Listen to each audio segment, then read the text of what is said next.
Hey there. It is Friday, June 27th. We're wrapping up the month of June.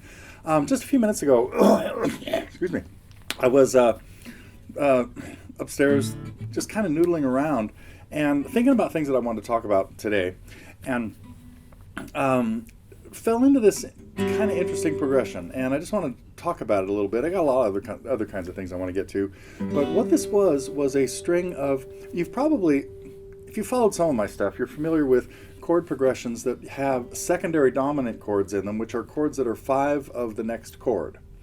And that's usually followed by, like, if I'm in G and I go to E7,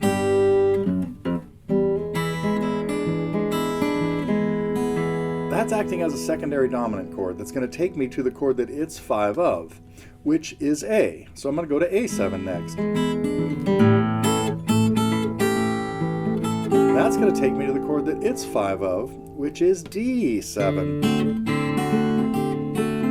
which is the real 5 in the key.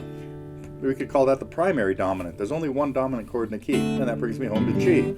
So that's a little cycle of chords moving in by fifths. G, I'm in G, E,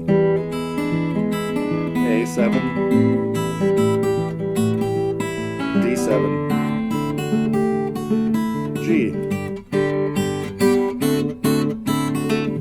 But what I just did a minute ago was play through a series of chords, all as major sevens, not dominant sevens, moving in fourths. So I started with a D chord. I went to the chord that would be 4 in this key, which would be G, and I played as a major 7 chord. Then I went to the chord that would be 4 of G and played it as a major 7. That took me to C, major 7. Then I went to the chord that would be 4 of that, which is F major 7. Then I went to the chord that would be 4 of that, which is B flat major 7. This progression happens in cavatina. Something similar to it happens in cavatina. So if you notice a similarity to hearing those types of chords, then the B flat major 7 goes to the chord that would be 4 of that, and that's E flat major 7. Played either out of the A family up at the 6th fret, or the D family at the 1st fret. Basically playing an E flat on the 4th string and 3 notes at the 3rd fret. But then I got to get sort of back. I'm running out of time. And so right from the E flat major 7, went to an A7, which set me up to come back to D. So here was that progression again. Starting on G major 7, C major 7, F major 7, B flat major 7, E flat, A7, and starting with the sus4 on the D. Then I ran through a bunch of chords really in the key of D. Went to chord 2, E minor, A7, chord 5, to chord 3, F sharp minor, chord 3, 6, B minor, and then probably E minor to A7 again. Oh, and then sometimes went to B minor again.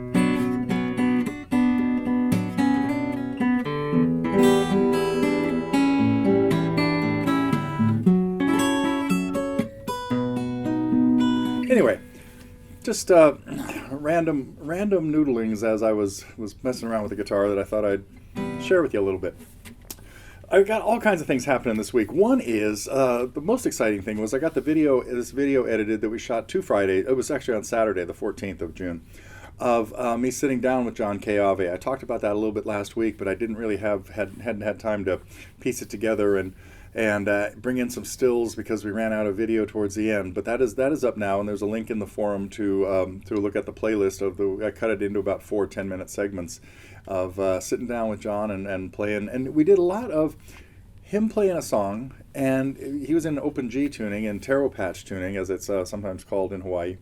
And I just sort of noodled along, paying attention to the chord progressions. We played one tune, a Ray Kane tune that was just called Punahele, that is just 2 chords back and forth. And has the typical lick that is normally played in a slack key tuning. But and so it was just mostly G and D chords back and forth. So I just kind of noodled with Ds and Gs.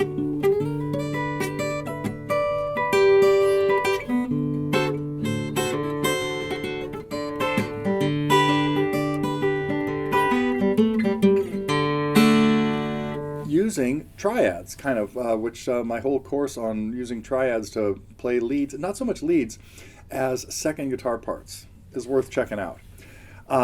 Let's see, what else do we have that was new? So I hope you have get a chance to check out the John Keawe visit, because some of my family was around, and afterwards we had a little bit of chit chat talking about some kind of unusual things. One of the people there had played trombone a long time ago, and started talking about retuning the trombone.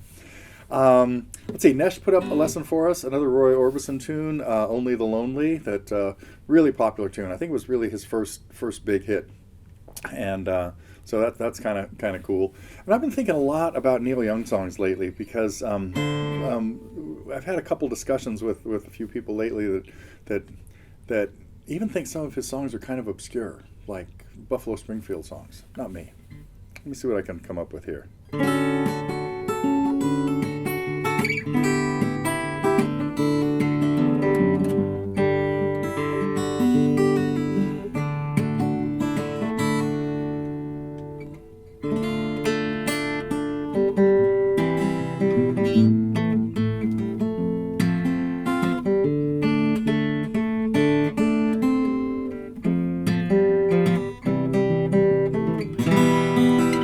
Unusual chord progression. What's wrong with him? This song has this cool little intro in D.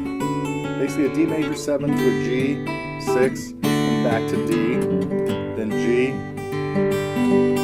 and then D. Then the song starts on D minor.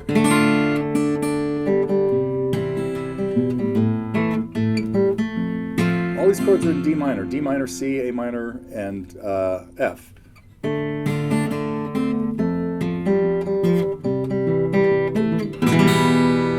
Except there, now it goes to an E minor chord.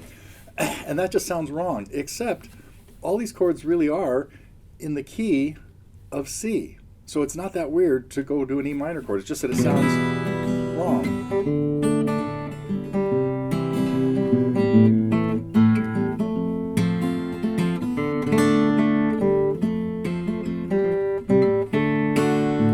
Here goes back to D major.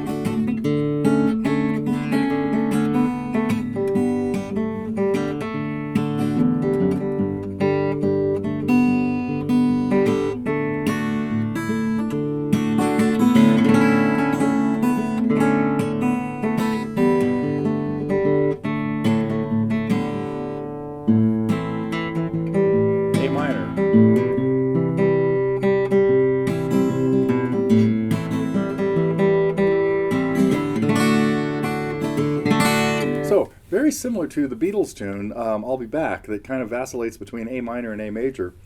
I'm a Child, D major and D minor. What's wrong with that guy? The other thing that kind of crossed my plate this week that was fun is I stumbled upon this book, one of my most prized possessions.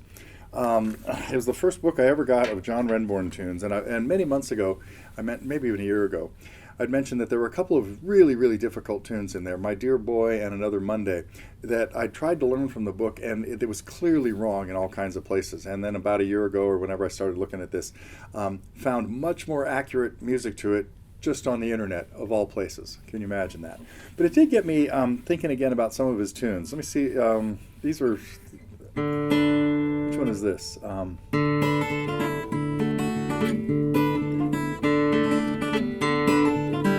It's a weird chord. Okay, let me try that again. Gotta land on... This is a nasty stretch. This would be much easier if I was capable. This is basically a G7 chord, but it's my second finger on the G in the bass. I'm going to try playing this in a minute. I'm going to probably miss it every time I get to it because it hurts right now. But need the second finger on the G in the bass, first finger on the F, third finger on the D on the second string, and fourth finger on the B. Really awkward fingering. Luckily, you don't need the notes all at once. Let's see how close I can get to it the first time it happens. Oh, did I say this is called A Day at the Seaside? Here it comes. Oh, that was so lucky. That's what it's supposed to sound like.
Something like that.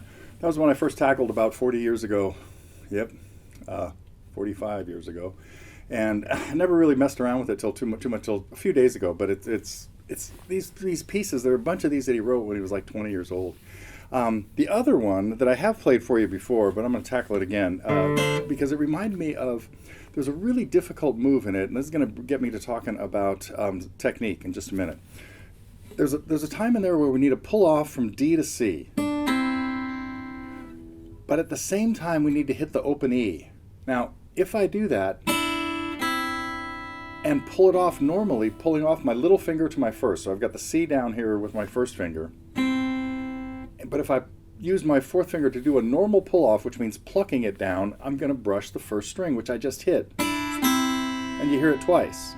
Now, I might not want that. It might not really matter. In the big scheme of things, in the universe, it's not a big deal. But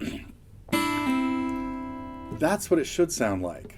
Listen, see if you can hear that really carefully. This should be a clean pull off from D to C, but with the open E ringing at the same time. Now, if you want to practice that just for the sake of driving yourself nuts, the technique there is I'm pulling it off up. I'm using my little finger and going this direction rather than this direction. And that way it doesn't brush the first string. That's the sound we want in this song. Now, whether I can execute that when I play the rest of the song remains to be seen. Let's see if I can remember it now.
So that is Debbie Ann, another one of his early tunes from the first record, I think. Either the album, his first album, which was just called John Renbourn, or the second one called Another Monday.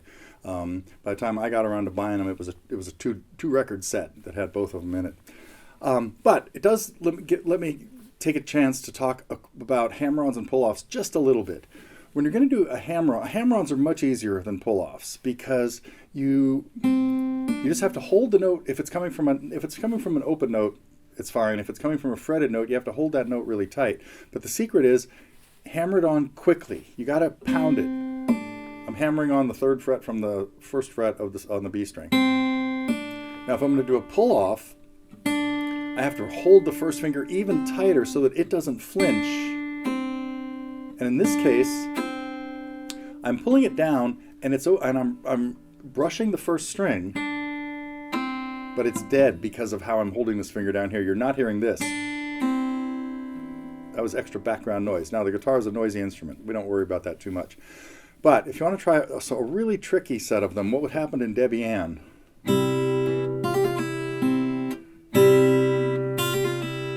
What that was I grabbed the C chord, then I hit an F on the 1st string, hammered on my 4th finger to G, pulled it off to F, and pulled it back off to E. In slow motion,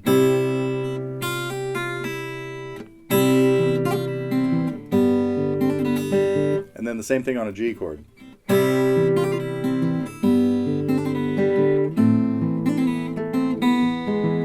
a little variation of it on the A minor. But if you practice this a lot, you're going to rip your fingers to shreds. So don't do it too much until your fingers bleed, but they can from this. So, okay, I think that is it. Oh, next Friday, 4th of July, we have a nice little neighborhood parade here, and everybody in my family is recovered. We did have the whole COVID thing went through everybody.